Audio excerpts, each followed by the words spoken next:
You're hiking through one of America's wildest parks when you find an abandoned tent.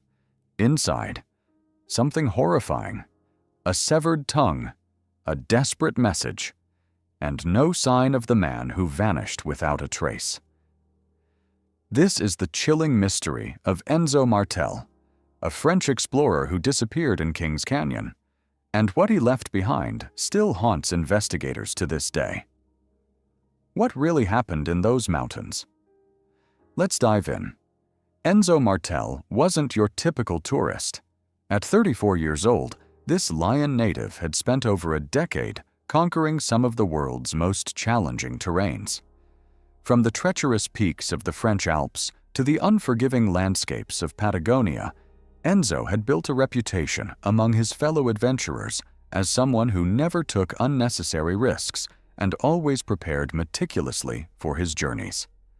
Friends described him as methodical, almost obsessive about safety protocols.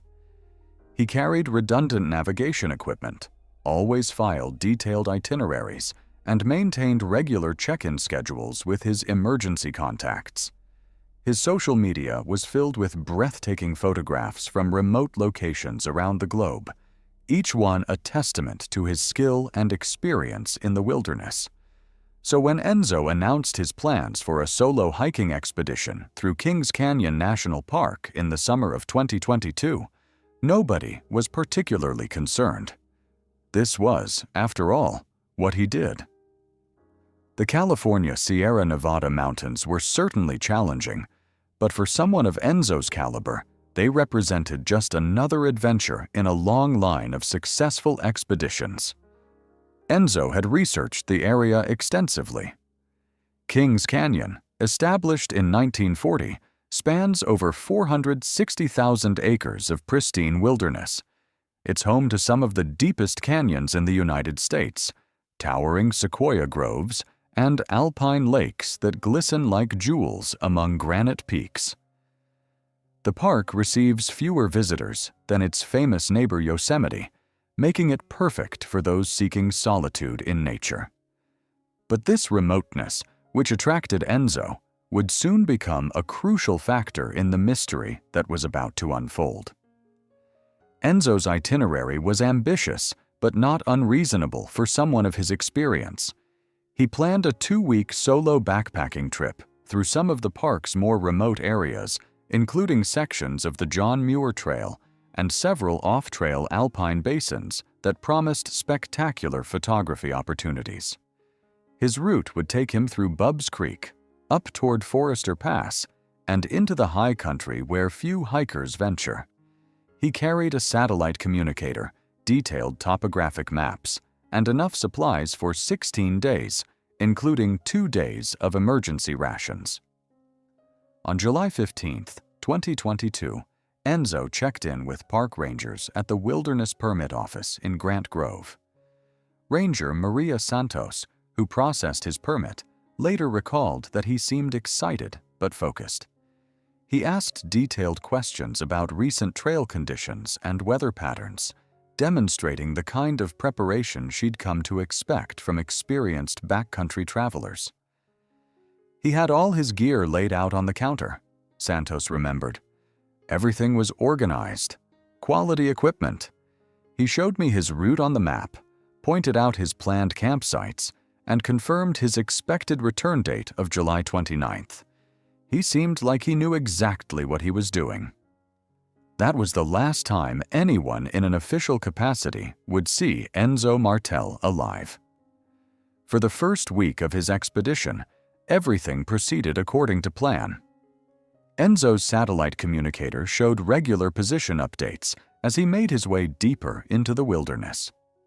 His messages to friends back in France were brief but consistent, typically just coordinates and a few words about the spectacular scenery. His last confirmed communication came on July 22nd, day 8 of his journey. The message, sent to his longtime friend Pierre Dubois in Lyon, was typically brief. Above Evolution Lake, incredible stars, all good. A double quote. The GPS coordinates placed him at approximately 11,400 feet elevation in a remote alpine basin more than 20 miles from the nearest road. When July 29th came and went without Enzo returning to collect his rental car from the Grant Grove parking area, park rangers initiated standard missing person protocols. Initially, this wasn't cause for immediate alarm. Experienced hikers sometimes extend their trips due to weather or simply because they're enjoying themselves. But when July 30th passed, then July 31st, concern began to mount. Enzo's emergency contacts in France reported that his satellite communicator had gone dark, with no messages sent since July 22nd.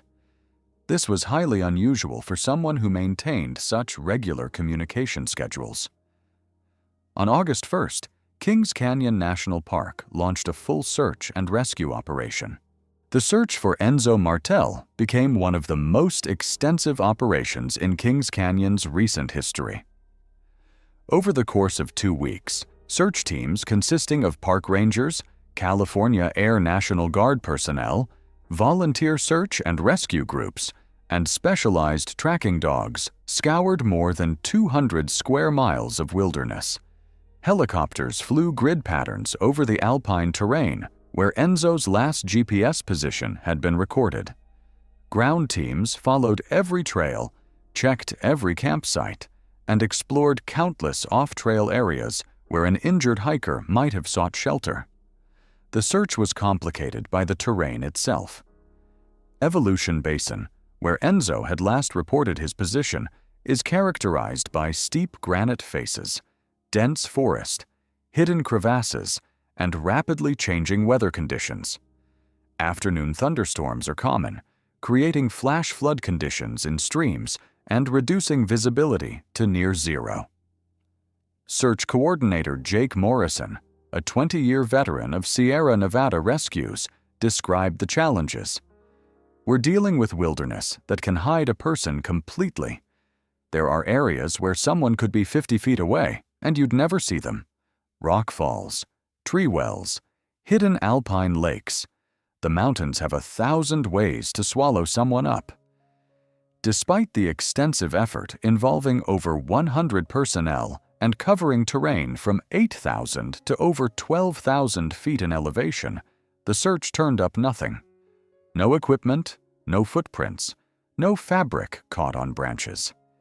It was as if Enzo Martel had simply vanished into the granite and sky. After 2 weeks, with winter weather beginning to threaten the high country and resources stretched thin, the active search was suspended. Enzo Martel was officially listed as missing, presumed dead, another tragic reminder of the risks inherent in wilderness travel. His family in France held memorial services. His hiking companions shared memories of adventures past. The case file was archived and life moved on. But the mountains weren't finished with Enzo Martel's story. Fast forward to September 2023, more than a year after Enzo's disappearance. David and Sarah Chen, a couple from San Francisco, were on their own backpacking adventure in Kings Canyon. They were experienced hikers, but had never explored the remote areas where Enzo had vanished. Taking a different route than the original search teams, they were making their way through a heavily forested drainage basin, approximately 5 miles from Enzo's last known position. The area was off the main trail system, accessible only by cross-country navigation through dense stands of lodgepole pine and granite boulder fields. It was Sarah who first spotted something unusual through the trees. "I saw what looked like fabric," she later told investigators. "At first, I thought it might be just camping trash that someone had left behind, which always makes me angry. But as we got closer, I realized it was a tent, and it looked like it had been there for a while." The tent was partially collapsed, its rainfly torn in several places. Pine needles and forest debris had accumulated against the sides, and the fabric showed signs of prolonged exposure to the elements. But despite its weathered appearance, the shelter was still largely intact. David approached the tent first, calling out in case someone was inside, though the silence of the forest made it clear that was unlikely. When no response came, he carefully unzipped the entrance. What they found inside would haunt them for the rest of their lives. The interior of the tent was a scene of inexplicable horror. The sleeping bag, expensive down-filled gear that still bore traces of its original blue color, was saturated with what appeared to be dried blood. The staining was extensive, covering not just the sleeping surface, but splattered across the tent walls and pooled on the floor. But it was the other discoveries that truly defied explanation. Sitting on a small camping table, as if carefully placed there for someone to find, was what appeared to be a severed piece of human tongue. The tissue was desiccated after more than a year in the wilderness, but its identity was unmistakable to David, who worked as a paramedic and had seen his share of traumatic injuries. Even more disturbing was the message carved into the tent's interior wall. Using what appeared to be a knife or sharp tool, someone had carefully etched 2 words into the fabric: "Follow me." The letters were precise, deliberate. This wasn't the panicked scratching of someone in distress. It was a message crafted with intention and purpose. But a message for whom? And follow where? Sarah immediately called 911 on their satellite communicator while David carefully photographed the scene without disturbing anything. Within hours, Kings Canyon's search and rescue team was mobilized once again, this time to process what had become a potential crime scene. The FBI's evidence response team arrived within 48 hours, bringing with them forensic specialists, DNA analysis capabilities, and crime scene photographers. What they found confirmed the Chen's initial observations, but raised even more questions. Preliminary DNA analysis confirmed that the tongue tissue belonged to Enzo Martel. The blood throughout the tent was also his, and the quantity suggested a significant traumatic event had occurred within that small space. But here's where the case took an even stranger turn. There was no evidence of anyone else ever being in that tent. Forensic specialist Dr. Amanda Rodriguez, who led the evidence analysis, was baffled by what she found, or more accurately, what she didn't find. In any violent crime, you expect to find trace evidence of the perpetrator, Dr. Rodriguez explained. Hair, fibers, fingerprints, DNA from skin cells or saliva. But this tent was forensically clean, except for Enzo's biological material. It's almost impossible for someone to commit a violent act in such a small space and leave no trace of themselves behind. The tent's contents were equally puzzling. Enzo's backpack was there, with all his gear meticulously organized exactly as you'd expect from an experienced hiker. His food supplies were intact, his water was untouched, and his expensive camera equipment showed no signs of tampering. Most mysteriously, there was no evidence that anyone had forced their way into the tent. The zippers worked properly. There were no tears or cuts in the walls except for the carved message, and the tent skylines were still properly secured. As investigators struggled to make sense of the evidence, several theories emerged, each more troubling than the last. The first theory was the most obvious. Enzo had been the victim of a violent crime, possibly committed by another hiker or someone living off-grid in the wilderness. But this theory fell apart under scrutiny. The complete absence of any trace evidence from a second person made it virtually impossible. Moreover, the location where the tent was found was incredibly remote, requiring advanced navigation skills to reach. The second theory suggested that Enzo had inflicted the injuries on himself, possibly during a psychological breakdown triggered by isolation and altitude. Mental health experts consulted on the case pointed to documented instances of wilderness-induced psychosis, where experienced outdoors people had engaged in self-destructive behavior. But this theory also had significant problems. The carved message, "Follow me," suggested communication with someone else, not the random actions of someone experiencing a psychological break.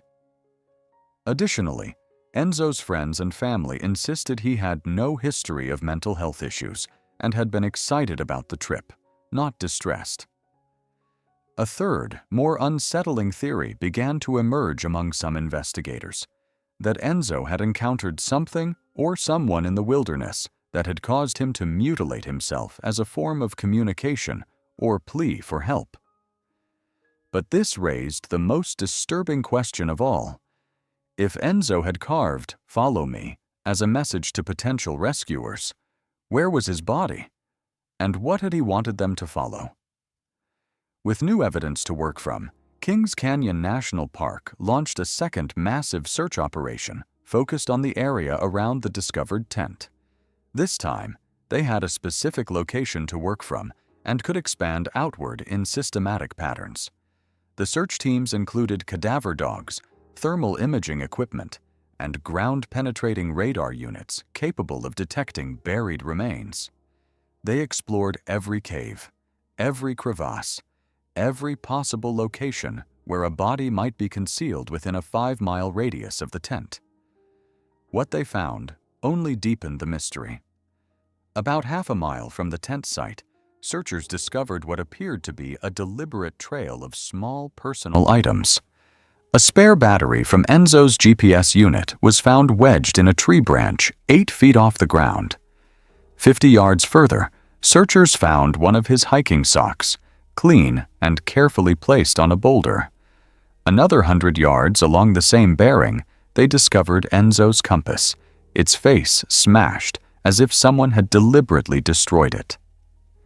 The trail of items continued for nearly a quarter mile before disappearing entirely at the edge of a steep granite face that dropped more than 200 feet into a boulder-filled canyon.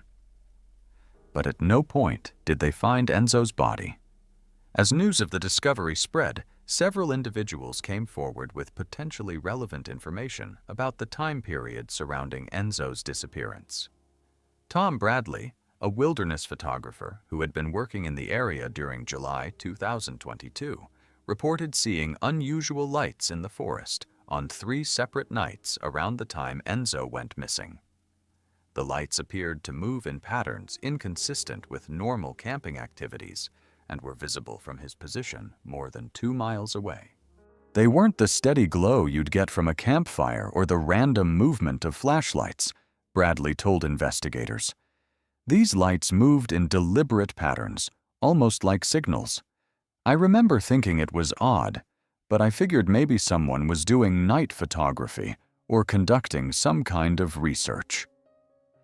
More disturbing was the testimony of Janet Kowalski, a seasonal park ranger who had been patrolling remote areas during the search for Enzo. On 2 occasions, she reported hearing what sounded like human voices calling for help from areas that search teams had already thoroughly explored. The first time, I was absolutely certain I heard someone shouting, "Here!" and "Help me!" from a drainage basin we'd searched just the day before, Kowalski reported. I called for backup, and we spent 6 hours going through that area again. Nothing. The second time was even stranger. I heard what sounded like someone calling my name, but I was alone and hadn't told anyone where I was going. Most unsettling of all was the account provided by Dr. Michael Torres, a geologist who had been conducting mineral surveys in the area. On July 25th, 3 days after Enzo's last communication, Torres reported encountering a man matching Enzo's description near Palisade Lakes. He was maybe 200 yards away, and I called out to him, Torres recalled. He turned and looked right at me, then raised his hand like he was waving. But something about the gesture seemed wrong, like he was warning me away rather than greeting me. When I started walking toward him, he disappeared behind some trees. By the time I reached that spot, there was no one there. Torres's description of the individual's clothing and build matched Enzo perfectly. but the timeline was impossible. If accurate, it would mean Enzo was still alive and mobile 3 days after his last communication. But then, how did his tent end up in a completely different location, containing evidence of severe trauma? Dr. Sarah Mitchell, a forensic psychologist who specializes in wilderness disappearances, was brought in to analyze the case. Her conclusions were deeply unsettling. The behavior patterns we're seeing here don't match any known psychological conditions, Dr. Mitchell explained. The careful placement of personal items, the deliberate message carving, the apparent self-mutilation followed by disappearance, it suggests someone operating under extreme duress but still maintaining enough cognitive function to communicate. She noted that the "follow me" message was particularly significant. In cases of wilderness psychosis or extreme distress, we typically see random, chaotic behavior. But this message suggests purpose, intention. Someone wanted to communicate something specific. Dr. Mitchell's analysis raised the possibility that Enzo had encountered something in the wilderness that had placed him under severe psychological pressure, something that had compelled him to mutilate himself and leave a trail of clues, but also something that had ultimately led to his complete disappearance. Wilderness survival expert Robert Hayes offered another perspective. The way those personal items were placed along that trail, that's not random. Someone with extensive outdoor experience was creating a deliberate path. The question is whether it was Enzo trying to lead rescuers to something, or someone else trying to lead people away from something. As of today, more than 2 years after Enzo Martel first disappeared into the Sierra Nevada wilderness, his case remains officially unsolved. The FBI continues to investigate, following up on tips and analyzing evidence, but no breakthrough has emerged. The tent has been processed by multiple forensic teams. Every fiber, every drop of blood, every tool mark in the carved message has been analyzed. The results consistently point to the same impossible conclusion. Enzo Martel suffered severe trauma inside that tent, but there's no evidence anyone else was ever there. Kings Canyon National Park has conducted additional searches, including specialized units trained in recovering remains from extreme terrain. They've explored underground cave systems, used sonar to search alpine lakes, and even brought in psychics and spiritual advisors at the family's request. Nothing has been found. The case has attracted attention from paranormal investigators, conspiracy theorists, and true crime podcasters from around the world. Theories range from alien abduction to encounters with undiscovered predators, from government cover-ups to supernatural intervention. But the Park Service and law enforcement agencies continue to approach the case from a practical perspective, even as they acknowledge its unusual characteristics. We've seen a lot of strange things in 40 years of wilderness search and rescue, says veteran ranger Jake Morrison. People disappear in ways that don't make sense. Evidence turns up in impossible locations. Witnesses report things that can't be explained. But the Enzo Martel case stands out even among those unexplained disappearances. So what happened to Enzo Martel in those remote California mountains? After thousands of hours of investigation, extensive forensic analysis, and multiple search operations involving hundreds of personnel, we're no closer to answering that question than we were when he first disappeared. The evidence tells us that something traumatic happened to Enzo inside that tent. The blood, the severed tongue, the carved message. These are not disputed facts. But how that trauma occurred, who or what was responsible, and what ultimately happened to Enzo himself remains a complete mystery. The message, "Follow me," suggests that Enzo was trying to communicate something vital, possibly even trying to help future searchers. But follow him where? And toward what? Perhaps most disturbing is the possibility that Enzo Martel is still out there somewhere in the vast wilderness of the Sierra Nevada, alive but unable to return, waiting for someone to successfully interpret his cryptic message and follow the trail he tried so desperately to leave behind. The case remains open. The investigation continues, and somewhere in the granite peaks and alpine meadows of Kings Canyon National Park, the mystery of Enzo Martel waits for resolution. Until that day comes, his disappearance stands as a chilling reminder that even in our modern age, with our GPS satellites and emergency communicators and advanced forensic science, there are still places where people can vanish completely, leaving behind only questions that may never find answers. The wilderness keeps its secrets, and sometimes those secrets are too dark to comprehend.